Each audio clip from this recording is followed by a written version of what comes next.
Hello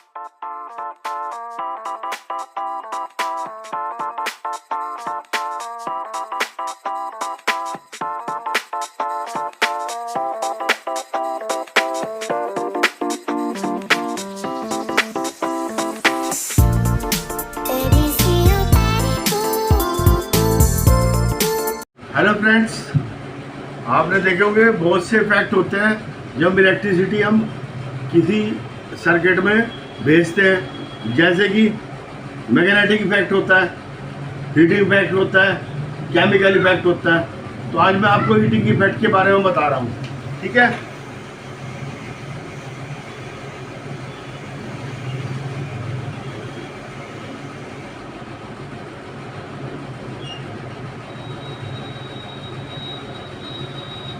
heating effect of current.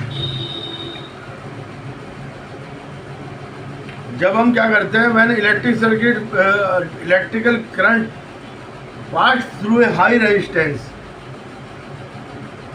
High resistance में पास होगा, ठीक है।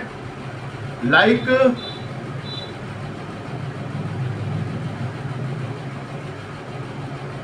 नाइक्रोम, ठीक है। ये आपने देखा होगा, ये रोड होती है,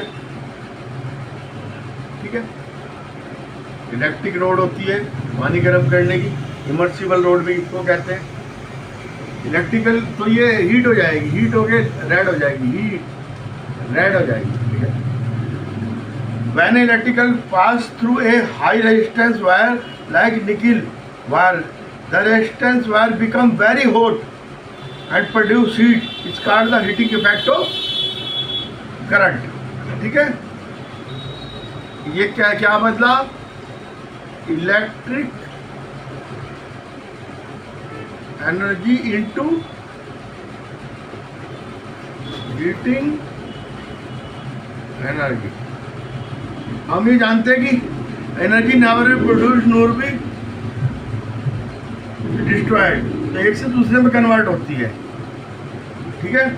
जितना रेजिस्टेंस ज़्यादा होगा उतनी हीटिंग ज़्यादा होगी, ठीक है। लाइक द फ्रिक्शन की तरह से होता है, ठीक है।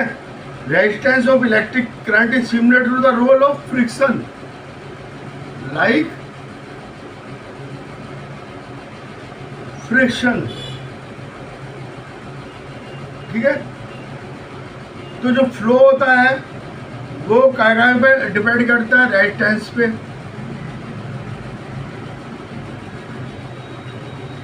टाइम पे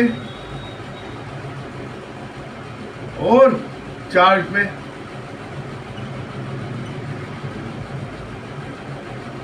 ठीक है। हम जानते हैं कि जब एक इलेक्ट्रिक चार्ज जो क्यों हुआ है उसे मूव करा,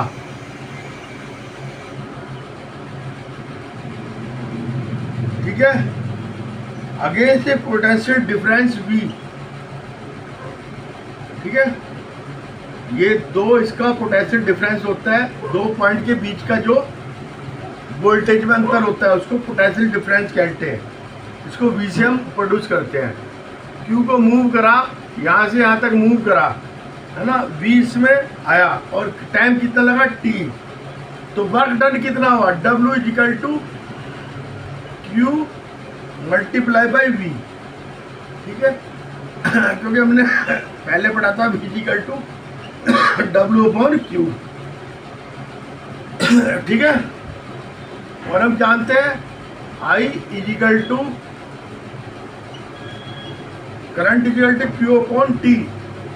जितना वर्क हुआ टाइम, एक पर्टिकुलर टाइम में इसको कहते हैं, तो Q equal to I T, ठीक है।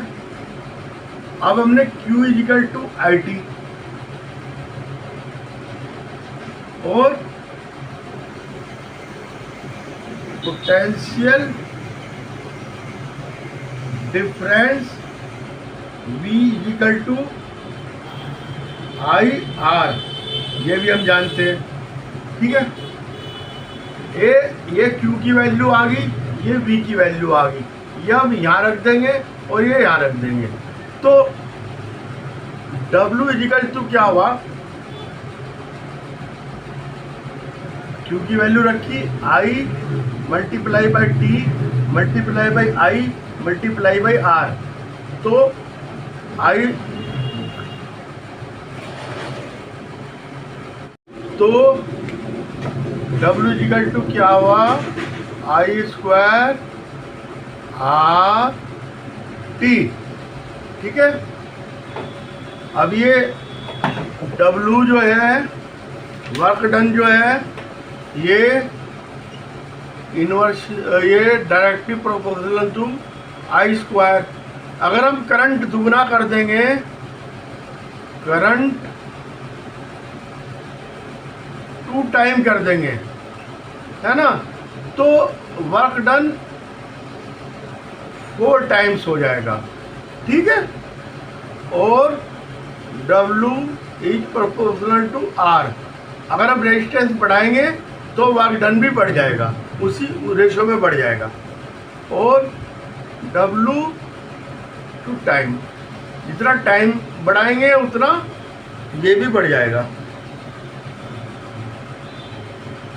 ठीक है, इसको W को हम H भी लिखते हैं।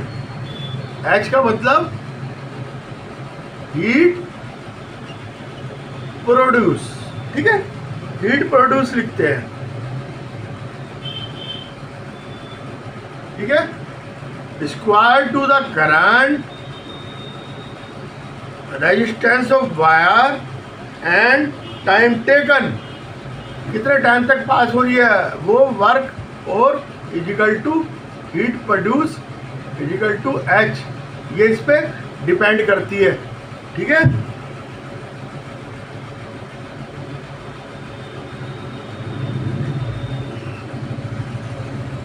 अगर रेजिस्टेंस हम बहुत ज़्यादा बढ़ा देंगे तो हीट और ज़्यादा प्रोड्यूस होगी, रेजिस्टेंस घटाएंगे तो हीट कम प्रोड्यूस होगी।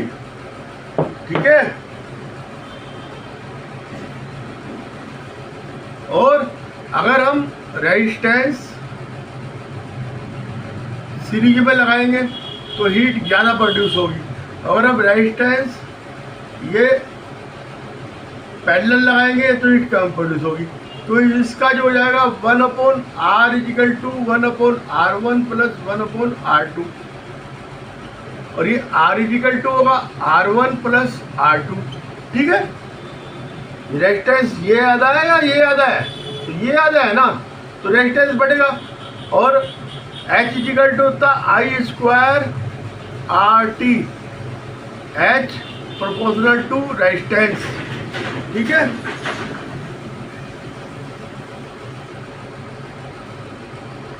और in case of power into T equal to E, इससे भी हम कर सकते हैं पावर एंड टाइम ओनली। ठीक है, एनर्जी जो है E इजिकल टू एनर्जी, ये P equal to power, T equal to time. ठीक है, इसमें हम ले लेंगे। आप ये देखिए, जितनी भी एप्लीकेंस होती हैं, जितने भी एप्लीकेंस हैं, वो ऐसा नहीं कि सारी की सारी जो है हीट में ही कन्वर्ट हो जाएंगी। अब ये फैन चल रहा है, फैन है हमारा, है ना, मोटर गर्म होती है लेकिन वो कम गर्म होती है, दोनों काम करती है, हीट भी और वो भी। लेकिन क्या है, अब ये रोड है, ये आपका ये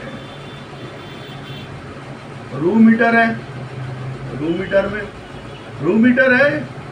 ठीक है, ये करंट लग गया इसमें, ये इसके ऊपर ये रोड है, इसमें हीट ज़्यादा प्रोड्यूस होगी और करंट जाए होगा लेकिन कम जाए होगा, हीट ज़्यादा कन्वर्ट होगी, हीट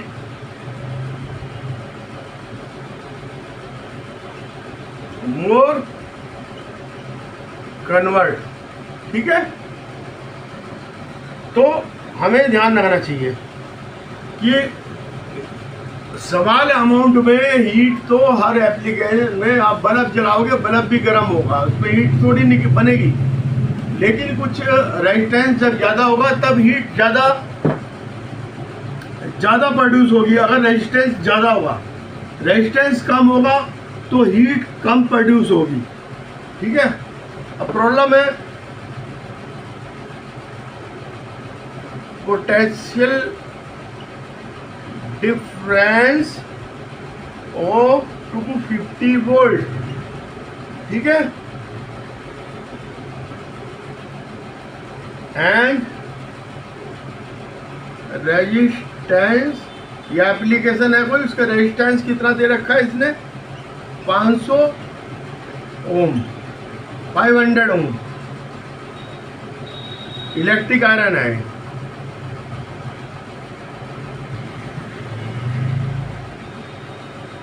इसमें करंट पूछ रहा है, करंट बराबर क्या और हीट एनर्जी इजिकल टू क्या, V upon I equal to R। We know that I equal to V upon R equal to 250 upon 500 upon 1 upon 2 equal to 0.5 ampere. ये तो आ गई है आपकी। ये अब heat energy equal to I square R T. ठीक है, आई कितना दे रखा है, आई इजिकल टू 0.5, तो 0.5 आर कितना दे रखा है, R equal to 500 ohm into 500, और टी कितना दे रखा है, 10 सेकेंड, एनर्जी इन 10 सेकेंड,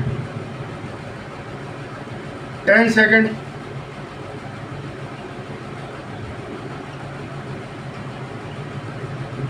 ठीक है, इससे हम ये कैलकुलेट कर सकते हैं कि हीट एनर्जी कितनी निकलेगी, पोटेंशियल डिफरेंस, ये सब कुछ हमें दे रखा है। अगला क्वेश्चन है, calculate heat produced when 96000 coulomb of charge is transferred in 1 hour through a potential difference 50 volt। I is equal to Q upon T, है ना। आई नहीं दे रखा तो आई निकालना पड़ेगा, क्योंकि W is equal to I square R T, इसमें I निकालना पड़ेगा सबसे पहले। 96000 अपॉन 60 इंटू 60। ठीक है, सेकंड में बदला इसको, आवर को, 1 आवर था ना, 1 hour equal to 60 into 60 second. ठीक है, 1 1 1 1, और ये इससे कट जाएगा, 26.67 एम्पियर आ गया। ठीक है, R equal to V upon I. अब आर भी निकालना है हमने, आर भी नहीं दे रखा इसने, आर भी निकालना पड़ेगा।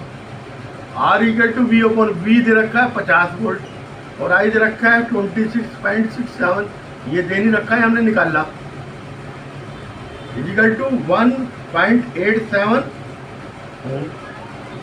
अब H इजिकल टू या W H equal to I square R T equal to I square 26.67 square into 1.87, R की वैल्यू लगा दी 60 इंटू 60 है ना, सेकंड में लगाते हैं इसको 4788400 जूल या 4788.4 kJ। ठीक है, इतनी हीट प्रोड्यूस होगी, ये मैंने आपको बता दिया। मेरे चैनल को सब्सक्राइब करना ना भूलना, लाइक करना ना भूलना, और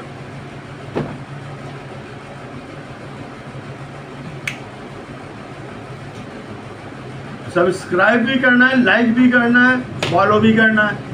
मैं आपको इसी तरह से साइंस के फंडे बताता रहूँगा और आपको सिर्फ उनको कैच करना है, इसके अलावा कुछ नहीं।